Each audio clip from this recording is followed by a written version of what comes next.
দান করে দিয়েছি। এখন চালাক ব্যক্তিরা আছে আমাদের সমাজের মধ্যে, তারা বলবে হুজুর যা হয় তো আল্লাহর হুকুমেই তো হয়, তাহলে আমি বিড়ি টানি তাও তো আল্লাহর হুকুম, এটা নিয়ে আসে না নাই। আমি হুজুর গান বাজনা করি আল্লাহর হুকুমেই তো জানি।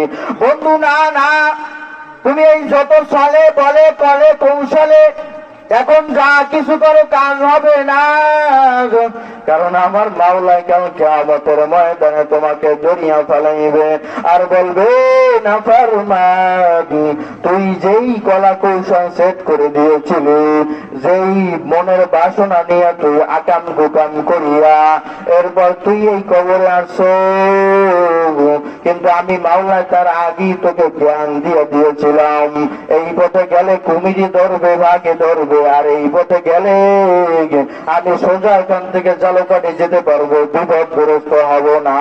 এই দুইটা জিনিস তফাৎ করার জন্য তোকে আমি আল্লাহ মেধা দিয়ে দিয়েছিলাম, তুই কে মেধা দিয়ে একটু চিন্তা করো না। শুধু তাই নয়, আমি আল্লাহ মেধা দিয়েই ক্ষমতা হই না, আমি আল্লাহ অসংখ্য নবী পয়গম্বর দুনিয়ায় পাঠাইছি।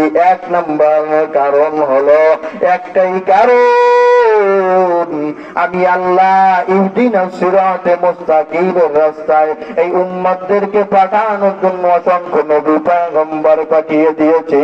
শুধু বলে নবী চলে গেছে আর নবী আসবে না, আবার নবী বলে আমি নবী নাই, তাতে কি হয়েছে, আমি অসংখ্য ওলি আব্দুল গাউস কুতুব হযরত উলামায়ে কেরাম পাঠিয়ে দিয়েছি। এই উলামায়ে কেরাম পাঠিয়েছি, এই উলামায়ে কেরাম তোমাদেরকে বয়ান করবে, নসিহত করবে, আর এদের নসিহত শুনিয়া বয়ান শুনিয়া যদি আমল করতে পারো, আমি আল্লাহ পাক রব্বুল আলামিন তোমাকে জান্নাত দিয়ে দিব। তাই নয়, আমি আল্লাহ পাকের নবীর সাথেও তোমাদেরকে মেহমান বানায় দেবো। আল্লাহু আকবার। আল্লাহ পাক রব্বুল আলামিন